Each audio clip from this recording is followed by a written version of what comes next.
Ghislaine Maxwell was once a fixture in the world's most exclusive circles, a high-profile socialite who seemed to have it all. She was often seen at glamorous galas in London, mingling with celebrities, politicians and business tycoons, and later became a familiar face at New York's most elite parties. Her charm, intelligence and connections made her a sought-after guest, and she cultivated an image of sophistication and influence. But beneath the surface of her glittering lifestyle, Maxwell was deeply entangled with Jeffrey Epstein. She was not just a close friend or confidant, she became a key partner in his criminal enterprise, helping him build and maintain a network that preyed on vulnerable young women. Their relationship was both personal and professional, and together they moved through the upper echelons of society, hiding their dark secrets in plain sight. Maxwell was accused of recruiting, grooming, and sometimes even participating in the abuse of young women and girls for Epstein. Survivors bravely came forward, sharing harrowing stories that were later confirmed by court testimony and evidence. The allegations painted a chilling picture of manipulation, coercion, and exploitation, all orchestrated behind the facade of wealth and privilege. When Jeffrey Epstein died in jail in 2019 under mysterious circumstances, many feared that the full truth about his crimes, and those who enabled him, would never be revealed. The world watched as conspiracy theories swirled and questions about accountability remained unanswered. Then, in July 2020, Maxwell was arrested by the FBI in a dramatic raid. Her capture reignited hope for justice among survivors and thrust her into the center of a global scandal. The world's attention turned to her as people demanded answers and accountability. Maxwell's trial became a media sensation, watched by millions around the globe. The proceedings exposed not only her actions, but also the powerful system that allowed years of abuse to go unchecked. Journalists, activists, and the public scrutinized every detail, hoping for justice and transparency. In December 2021, after a high-profile trial, Maxwell was found guilty on 5 federal counts, including sex trafficking of a minor. The judge sentenced her to 20 years in prison, marking a rare moment of accountability for someone so deeply embedded in elite circles. For survivors, her conviction was a landmark victory, a sign that their voices had finally been heard. It also sent a powerful message. Wealth and privilege do not guarantee immunity from justice, no matter how well connected you are. Yet even after her sentencing, Maxwell's legal battles were far from over. Her legal team quickly filed appeals, and the case continued to attract intense public scrutiny.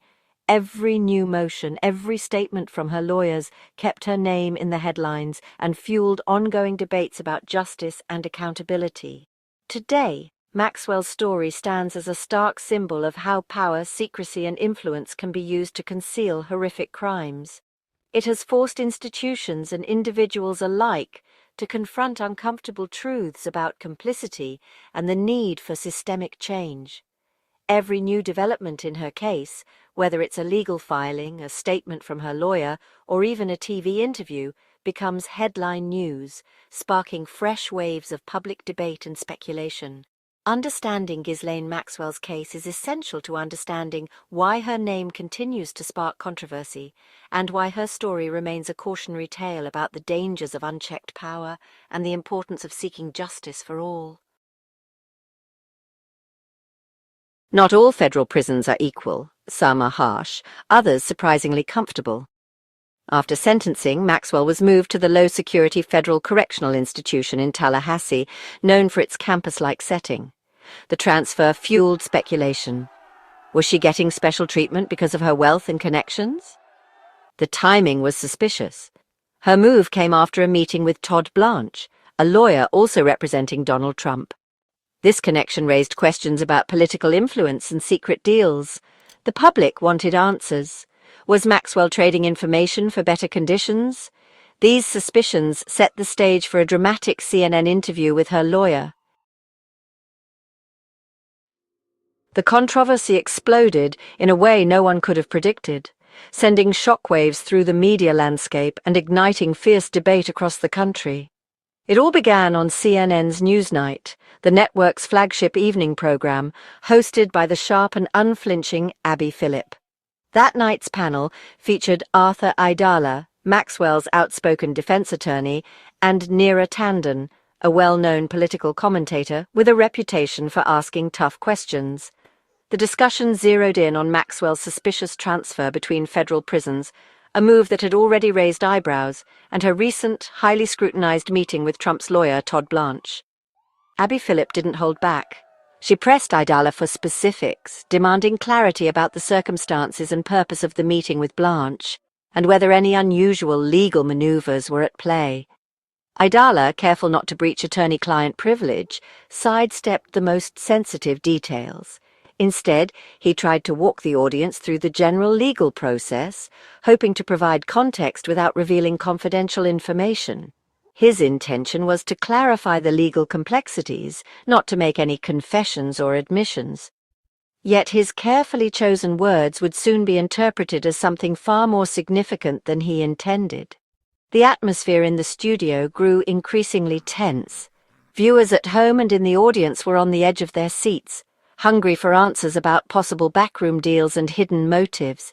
As Aidala spoke, his attempt to demystify the legal negotiations quickly backfired, sparking a viral moment that would dominate social media feeds and fuel endless speculation. The interview was about to take a shocking turn, catching even the most seasoned panelists off guard and leaving the anchor momentarily speechless. What happened next would not only dominate headlines for days, but also spark a national conversation about justice, power, and the hidden machinations behind high-profile legal cases. In his explanation, Aidala used the phrase quid pro quo, something for something. He explained that in legal negotiations, defendants often trade valuable information for leniency or other benefits. Aidala said, when anybody who's represented by a lawyer who knows what they're doing goes in and meets with the government, there's always a quid pro quo. He meant this as a general truth about legal practice, not a confession about Maxwell. His goal was to show that such deals are routine, not sinister. But the context, Maxwell, Trump's lawyer, and a cushy prison transfer made his words explosive. On national TV, his general statement sounded like a specific admission. The stage was set for a dramatic reaction. Neera Tanden's reaction was instant. She laughed in disbelief and called out Aidala. "You just admitted to a quid pro quo with the Trump administration," she exclaimed. Tanden saw Aidala's words as confirmation of a secret deal involving Trump. Aidala, flustered, insisted he was only describing standard legal practice. The clash highlighted the gap between legal jargon and public perception. For many viewers, it sounded like a confession. For Aidala, it was business as usual. The viral moment captured the tension between legal reality and public suspicion. Most criminal cases in the US are resolved through negotiation, not trial. Plea bargains and cooperation deals, quid pro quo, are the norm. Defendants may offer information or plead guilty in exchange for leniency. These deals help prosecutors build bigger cases and keep the system moving. For defense lawyers, negotiating is essential to protect their clients. Aidala's "there's always a quid pro quo" reflects this reality, but when applied to Maxwell, the phrase took on a new, controversial meaning. The public saw shadowy deals, lawyers saw standard procedure. The disconnect fueled the controversy. The truth was lost in translation. Did Aidala really admit to a deal with Trump? That's the question that's been echoing across newsrooms and social media feeds ever since his comments hit the airwaves. The story quickly caught fire, with headlines and pundits speculating about what was really said and what it might mean. Here are the facts as we know them. Maxwell met with Trump's lawyer, and not long after, she received a more favorable prison assignment. During a press conference, Aidala remarked that in the legal world, there's always a quid pro quo. An exchange of favors or information is not unusual. This led many to connect the dots, suggesting that Maxwell may have traded valuable information about Trump in exchange for better treatment behind bars. The theory spread rapidly, fueled by speculation and the public's appetite for scandal. But if you listen closely to Aidala's words, you'll notice he never actually mentioned Trump by name, nor did he confirm any specific deal. His statements were broad, referencing the general nature of negotiations in high-profile cases. When Aidala referred to the government, he could have meant any number of agencies or officials, not necessarily Trump or his inner circle. The term is vague, leaving plenty of room for interpretation. It's also important to note that Todd Blanche's involvement in the case may have had nothing to do with Trump at all. Lawyers often represent multiple clients and connections can be coincidental. Without concrete evidence or direct statements, the idea of a secret deal involving Trump remains just that, a theory. The facts simply don't support a definitive conclusion at this point. In a highly charged environment, Aidala's ambiguous words were easily misinterpreted, leading to confusion and heated debate both online and on television. What's truly remarkable is how a single general statement was transformed into a viral confession almost overnight, with little scrutiny of the actual language used. In the end, the firestorm was fueled more by context, speculation, and the rush to judgment than by any solid proof. It's a reminder of how quickly narratives can take hold, and why careful analysis matters. Was Aidala's statement a revealing slip or just poor communication? He used legal jargon, not realizing how it would sound to a general audience. To lawyers, quid pro quo is routine. To viewers, it suggested a secret deal. Some see it as a simple misstep, others as an accidental confession. The truth remains unclear. Only Aidala and the DOJ know for sure. The incident shows how easily words can be twisted in the media spotlight. In high-profile cases, every phrase is scrutinized and spun.